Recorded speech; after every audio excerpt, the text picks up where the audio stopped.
Batata, bamama, bandeko wa bolingo, mbote na bino. Boye malamu na mayanga ni na Politique TV. Nazali wabino Patrick Chimanga, tata ya mayangani.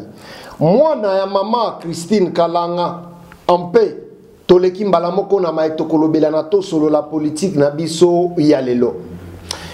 Lelo toeli bino sango ya mabe mpona RDC lokola mboka.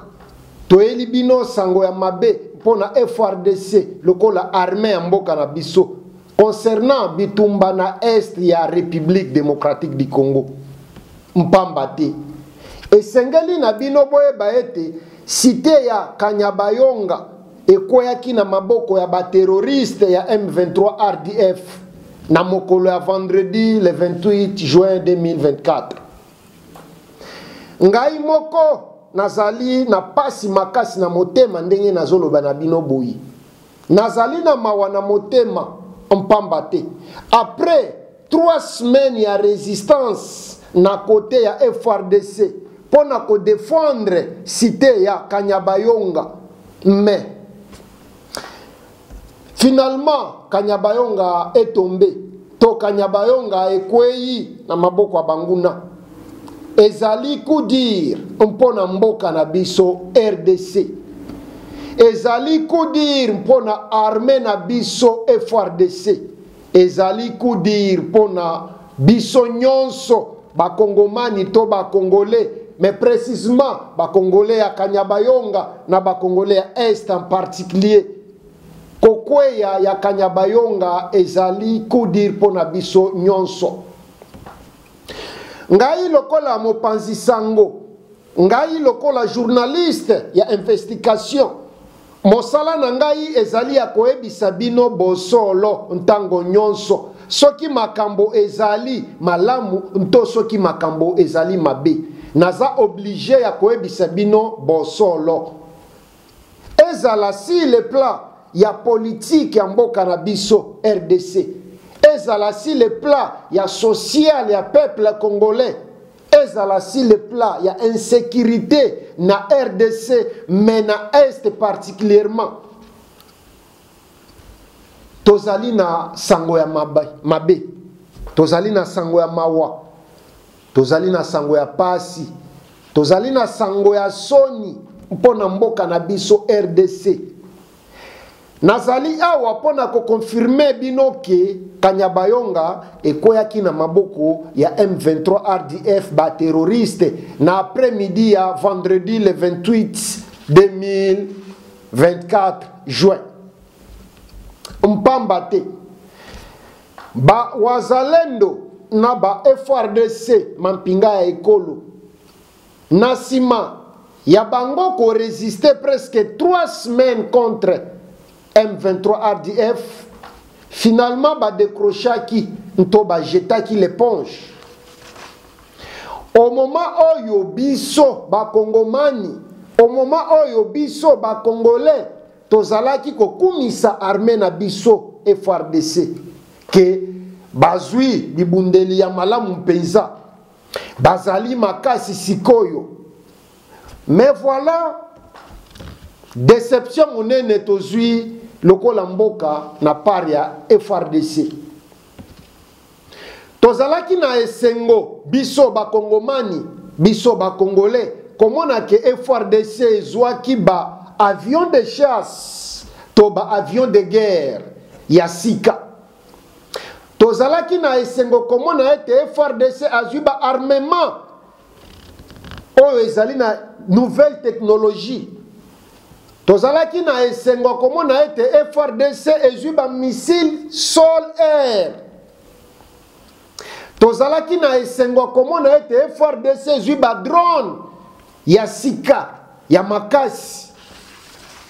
Mpe bosolo tomonaki bango FRDC ko récupérer pe bamboka mususu na maboko ya banguna M23 RDF. Pesaki biso esengo makasi. Tozalaki na esengo makasi lokola mboka. Tozalaki na esengo makasi lokola bakongomani. Mpamba te.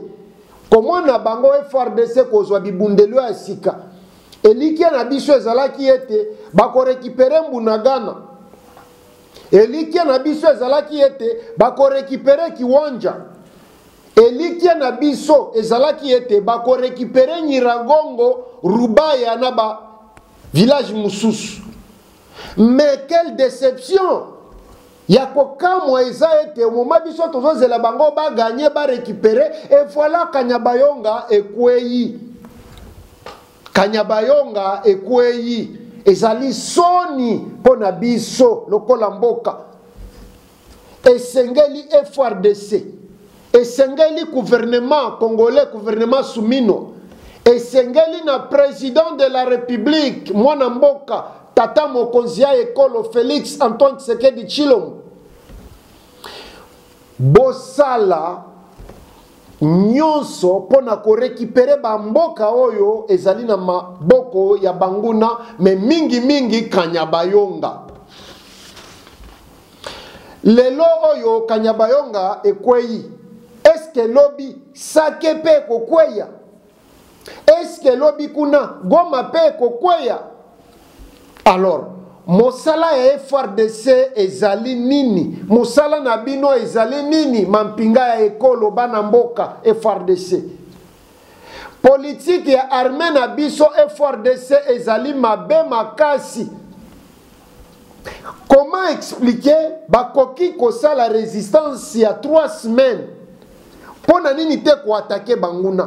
Mpamba te. Meilleure défense ezali attaque. Mais bino bozo attaquer te bozo résister kaka. Na bisika FRDC attaquer pona kozwa to ko récupérer Bunagana. Na bisika FRDC attaquer pona kozwa to ko récupérer Rubaya, Kiwanja. Na bamboka misusu bien sûr, mais bango FRDC kaka kosala résistance, kaka kosala ba repli stratégique. Ezali passe, ezali mawa.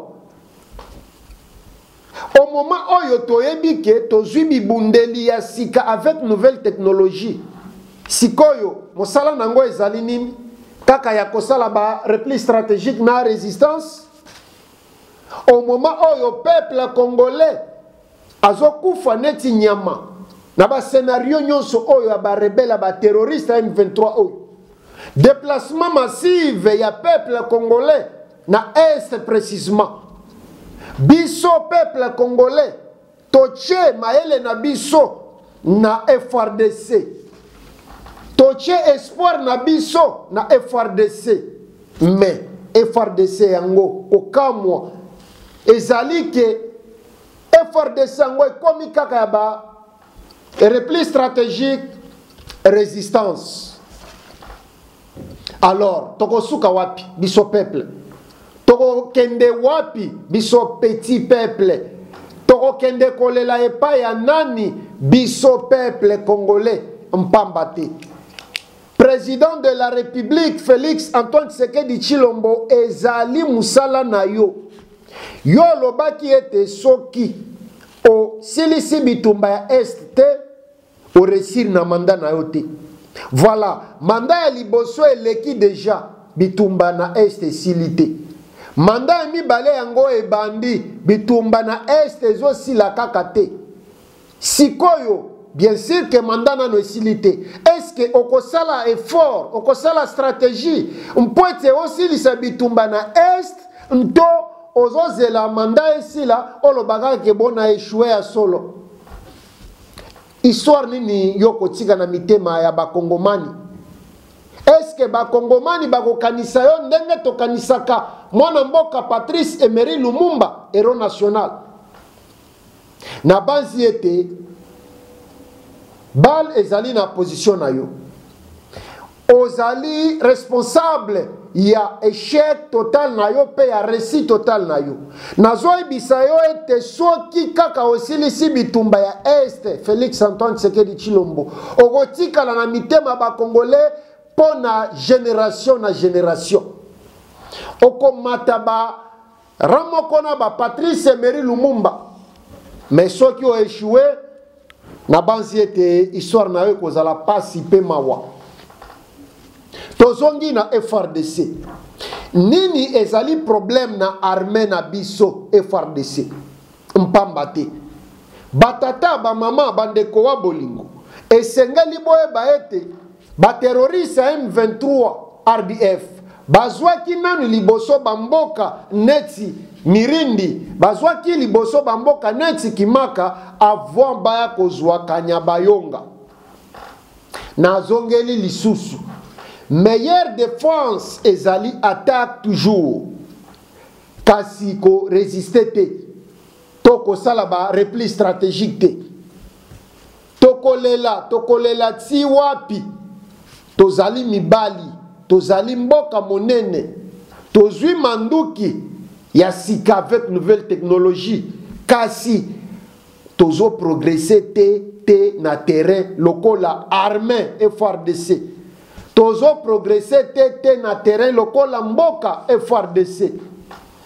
Mosala na ngai lokola journaliste ezali ya kopesa bino population congolaise, kopesa bino peuple congolais ba information vraie et vérifiable, avec intégrité, avec patriotisme et professionnalisme nyonso. Batata ba mama bandeko bolingo kokwea ya bunagana plus de 2 ans yangoyo tomoni EAC koya Eastern African Community o ezali ensemble aba Burundi, Rwanda, Kenya ndenge boyebina biso moko tokotaki na kati tomoni bango koya ete bakosunga biso tosilisa guerre na est, mais tomoni bango koya kosala tourisme basali eloko te pe tomoni bazongi. Tomoni SADC koya mpe bazana mboka na biso ndenge tozolo baboyi o ezali ensemble ba pays ebele Afrique du Sud, Malawi, Tanzanie pona kotanga kaka wana na biso moko République démocratique du Congo tozana kati bazali na mabele na biso baye na bibundeli batindi ba 8000 soldats ndenge tozo kana communication. Tomoni ba soda na biso moko bana mboka to population na biso jeunesse congolaise ko intégrer na armée na biso armée congolaise pe tomoni bango ko kende na ba formation ya ndenge na ndenge kozonga lokola ba commando lokola ba nani na ba titre ndenge na ndenge na ba équipement ya malunga, mais ya kokamwa progression na terrain ezalité batata ba mama na bande kwa boli tozali ko progresser te na terrain, tozo progresser te. Au contraire, ezali banguna bazokoba na ko progresser kozwa bamboka na maboko na biso. Et pas na biso tozomona mingi kaka ba repli stratégique, mingi kaka résistance. Et sengeli na bakonzi kobanda na président de la République, na gouvernement madame premier ministre madame Judith Suminwa Tuluka, na bakonzi nyonso tu ya armée ministre à défense Guy Mwadjamvita Kabo. Et le reste batonyon soto esengeli bachama ele bisika moko mpona kozwa ba stratégie ya sika mpona politique ya défense na biso mpona politique ya armée na biso FARDC. Batata ba mama bandeko wa bolingo na mawana motema na yaki pona ko informer bino bozala assurer ete totiki nyonso na maboko ya FARDC. FARDC basala stratégie na bango pona ko bundela biso pe ko récupérer mboka na biso. Tosuki awa pona lelo tokomona na mbalasima tika ete nzakomba to nzambe apambola Congo RDC, tika ete nzakomba apambola FARDC, apambola bino pe ba ebotali biso na ngai moko na équipe mobimba ya Mayangani na Politique TV.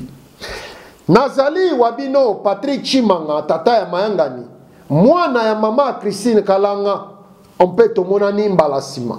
Merci beaucoup, on peut goodbye.